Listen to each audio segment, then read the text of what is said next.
Movement control order extended to 14th April. 172 new COVID-19 cases and 4 deaths reported.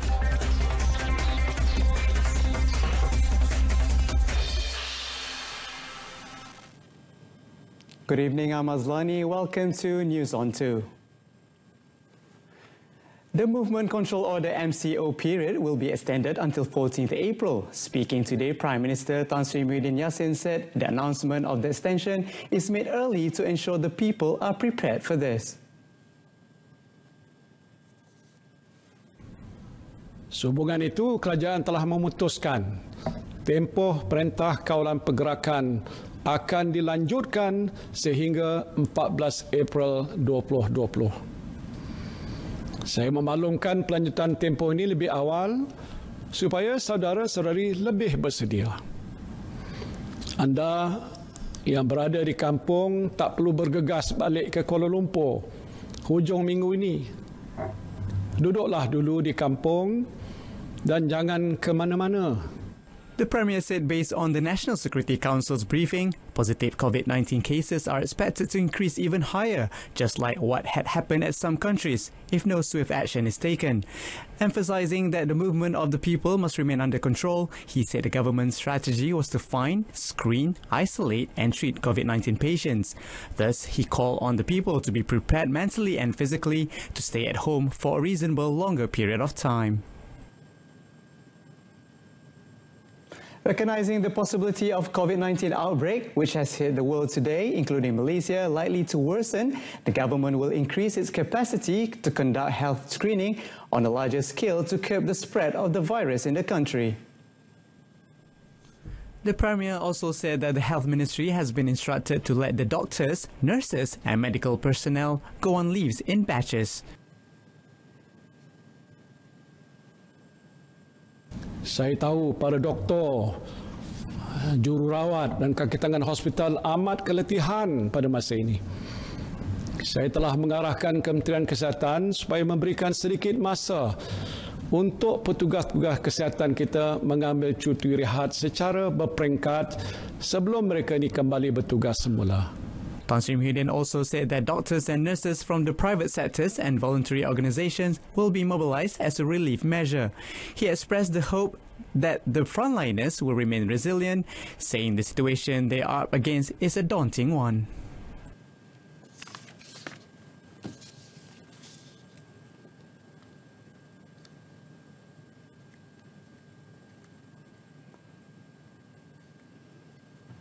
Recognizing the possibility of COVID-19 outbreak, which has hit the world today, including Malaysia, likely to worsen, the government will increase its capacity to conduct health screening on a larger scale to curb the spread of the virus in the country. Prime Minister Tan Sri Muhyiddin Yassin said the actions will include mass testing, especially in high-risk areas. Kerajaan menjangkakan kes-kes baru akan terus dicatatkan dalam masa yang terdekat ini. Oleh itu, Kementerian Kesihatan telah pun melakukan persiapan. Ini termasuk menyediakan 3,585 katil di 34 buah hospital di seluruh negara untuk menerima pesakit-pesakit COVID-19. Pada masa ini, 34% daripada kapasiti katil hospital telah pun digunakan dengan baki sebanyak 66% lagi yang masih boleh menampung pesakit.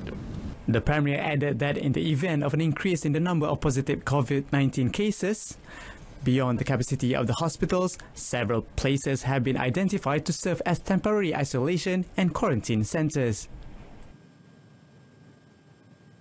The Premier also said that the Health Ministry has been instructed to let the doctors, nurses and medical personnel go on leaves in batches. Saya tahu para doktor, jururawat dan kaki tangan hospital amat keletihan pada masa ini. Saya telah mengarahkan Kementerian Kesihatan supaya memberikan sedikit masa untuk petugas-petugas kesihatan kita mengambil cuti rehat secara berperingkat sebelum mereka ini kembali bertugas semula. Tan Sri Muhyiddin also said that doctors and nurses from the private sectors and voluntary organizations will be mobilized as a relief measure. He expressed the hope that the frontliners will remain resilient, saying the situation they are up against is a daunting one. Meanwhile, Tan Sri Muhyiddin also commended the people for adhering to the rules and order imposed by the government during these trying times.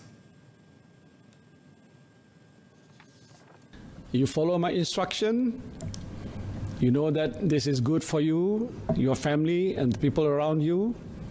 Your awareness and sincerity in abiding by the rules imposed by the government during this movement control period is highly commendable. Thank you.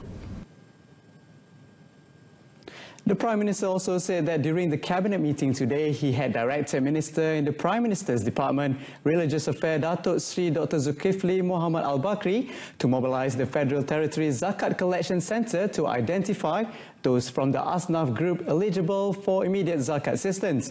He also called on Zakat Collection Centre at the state levels to do the same. At the same time, he urged charity-based organisations to also contribute to the needy. I call upon all charity organizations in this country to rise to the occasion by helping the needy regardless of race and religion during this trying moment. The difficulties they are facing are unprecedented, and I believe all of you can do something meaningful to ease their burden.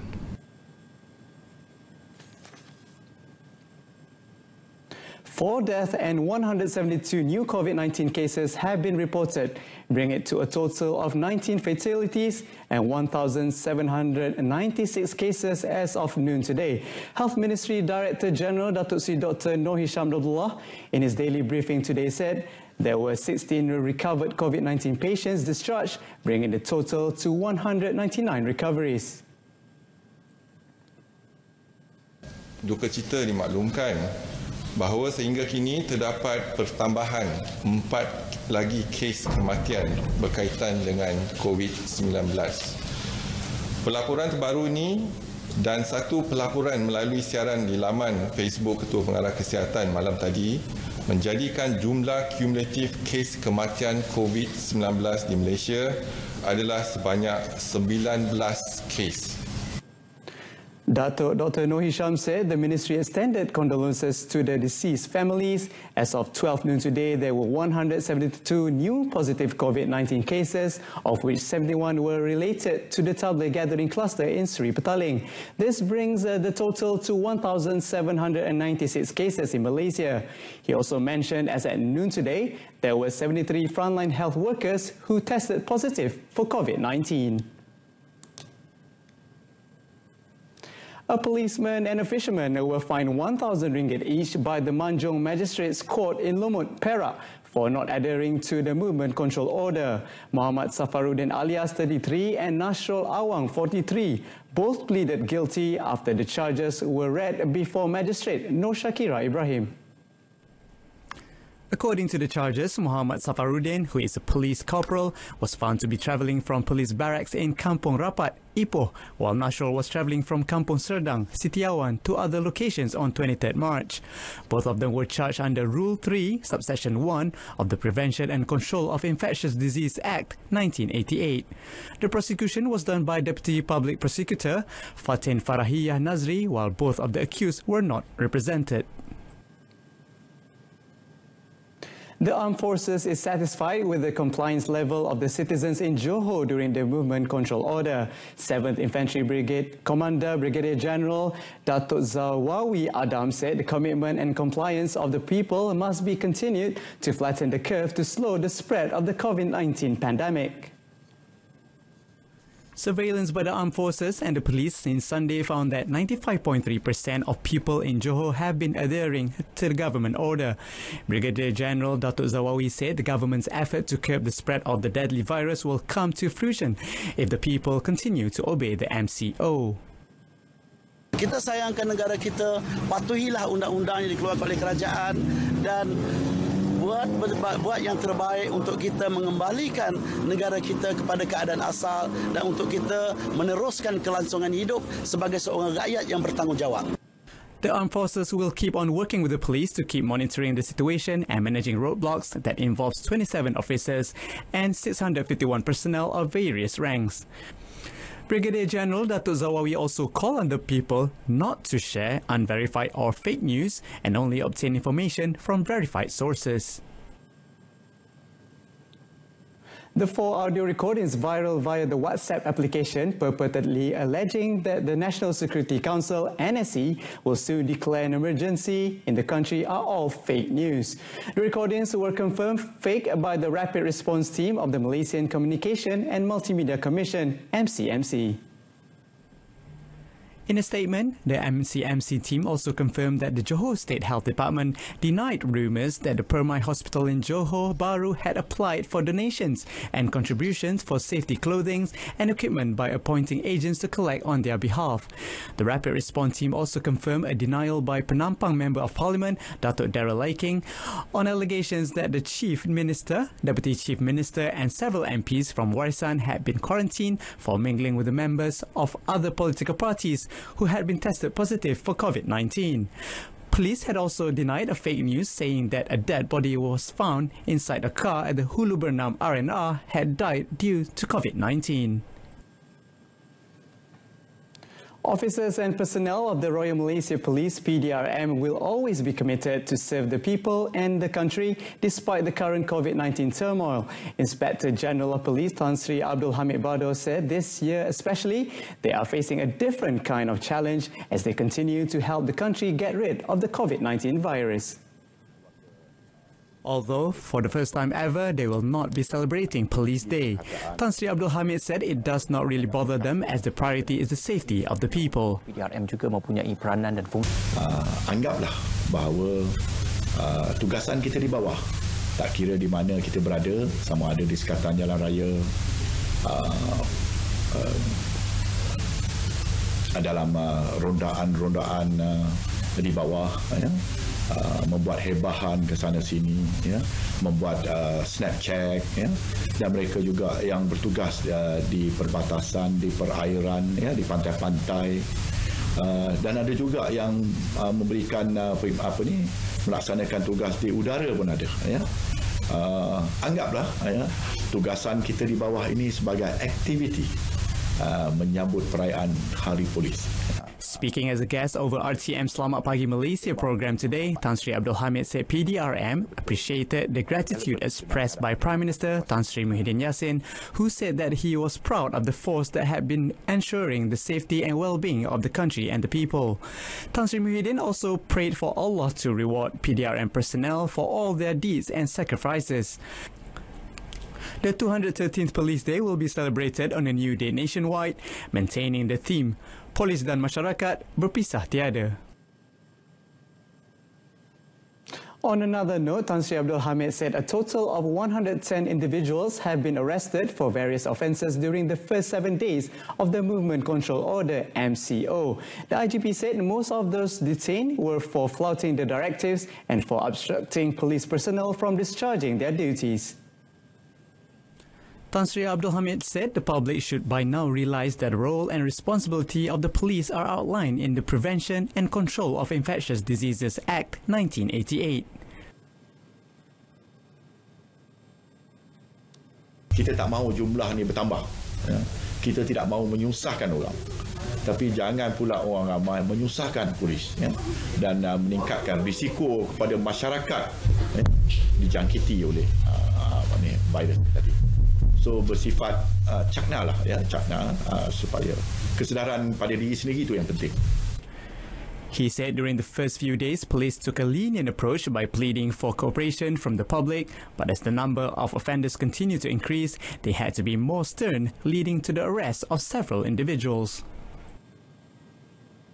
Realising that many would need support and assistance during this difficult time, Prime Minister Tan Sri Muhyiddin Yassin said the government will announce several initiatives under a more comprehensive and people-centric economic stimulus package this Friday. He said the government will try its best to ensure that all the people benefit from the package and no one will be left behind. InsyaAllah pada hari Jumaat nanti, saya akan umumkan satu pakej rancangan ekonomi prihatin rakyat yang lebih menyeluruh. Pegawai-pegawai saya di Kementerian Keuangan sedang pun bekerja bertungkus lumus menyediakan satu pakej rancangan ekonomi yang akan memberikan manfaat kepada semua. Sama ada anda ini adalah pemandu teksi, pemandu Grab, petani, pengusaha restoran, penjual nasi lemak, penjual goreng pisang, penjual burger, pekerja harian. Kerajaan akan berusaha sedaya upaya untuk pastikan anda semua beroleh manfaat. Earlier today, Prime Minister Tan Sri Muhyiddin Yassin also announced that local banks will offer moratorium or deferment of all loan and financing repayments for a period of 6 months, beginning this April for individuals as well as small and medium enterprises, SMEs. Hari ini satu lagi inisiatif, iaitu penangguhan bayaran balik pinjaman bank sehingga 6 bulan dan penyusunan semula baki kad kredit serta pinjaman korporat telah pun saya umumkan. The Premier said the decision was made after holding a series of discussion with the Finance Ministry and Bank Negara Malaysia. He said this is part of the Central Bank's new measures to assist borrowers experiencing temporary financial constraints due to the COVID-19 outbreak. The Central Bank says banking institutions should provide individuals and SME borrowers with adequate information on how the suspended loan or financing repayment will be treated during the moratorium period. The automatic moratorium is applicable to ringgit-dominated loans or financing that are not in arrears exceeding 90 days as at 1st April 2020. The moratorium does not apply to credit card balances. For outstanding credit card balances, Bank Negara said customers should be offered the option to convert the outstanding balances into term loan of not more than 3 years. The Johor government announces 15 new incentives totaling 17.5 million ringgit to help frontline workers and the people of Johor cope with the COVID-19 outbreak. Menteri Besar Datuk Hasni Mohamad said the incentives are part of the 32 economic stimulus packages to help affected industries and sectors in the state with a total allocation of 150 million ringgit. Johor announces incentives stimulus package to cope with COVID-19 outbreak. He said as an appreciation to medical workers, the government had agreed to channel 500,000 ringgit to be used to purchase any additional medical necessities that will be managed by the State Health Department. A 200,000 ringgit allocation will also be given to police and armed forces in the front lines for their food supply during this Movement Control Order MCO until 14th April that is going to be managed by the district offices.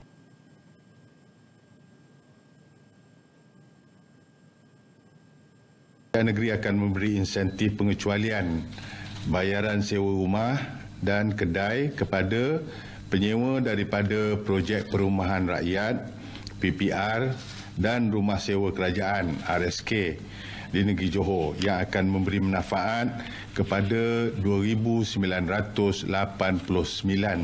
penyewa. Pemberian insentif pengecualian sewa ini akan bermula daripada bulan April hingga Jun 2020.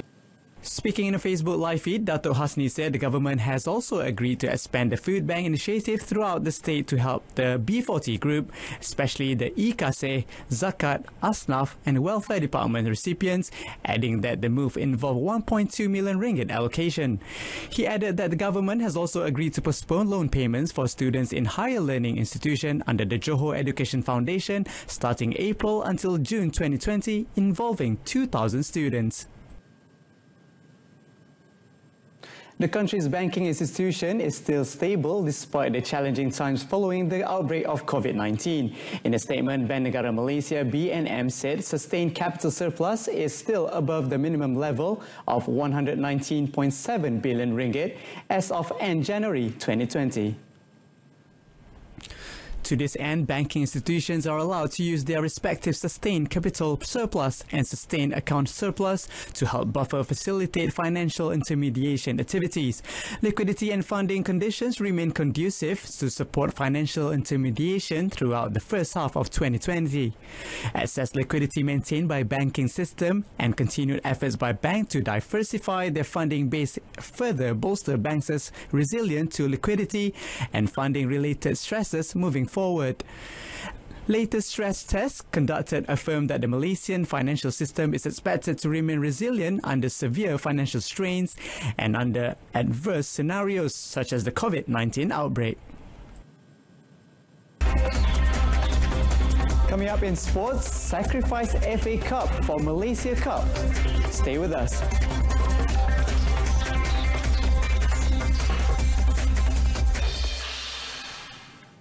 Former national coach K. Rajagopal has suggested that the Malaysian Football League MFL sacrifice the FA Cup competition to ensure that the Malaysia Cup tournament can be held this season. He fears that the Super League and the Premier League will extend beyond their original schedule, which will then affect the Malaysia Cup competition, which is expected to start in early August. Based on MFL's original schedule, the Super League and Premier League competitions, which began on 29 February, are expected to end in mid-July. According to Rajagopal, the Malaysia Cup has more historic value. He believes that both the MFL and FAM, Football Association of Malaysia, will surely find the best solution.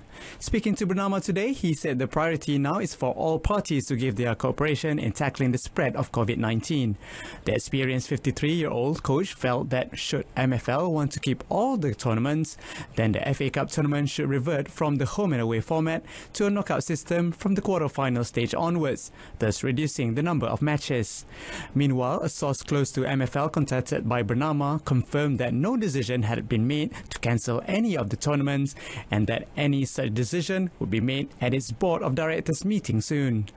MFL and FAM had earlier postponed all Malaysia League M-League matches from 16 March due to the pandemic. The Johor Darul Takzim JDT Football Club has conducted sanitisation work at its training ground in Padang Seri Gelam as part of efforts to combat the COVID-19 virus. Through its Facebook page, the club's owner, Tunku Ismail Sultan Ibrahim, had directed all facilities owned by the club, including its gymnasium, dressing room and areas around the pitch, to be sanitized on a regular basis. The process was conducted by a company in Johor using German-made product, proven to have been successful in warding off several kinds of virus, including COVID-19. The act was well received, especially by supporters of the club, many citing the measure as proactive.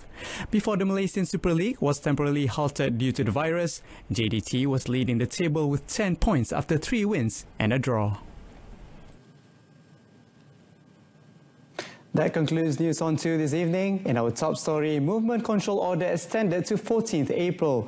Join us for updates at noon at 12:30 tomorrow. I'm Azlani Adani. Stay safe, everyone. Bye-bye for now.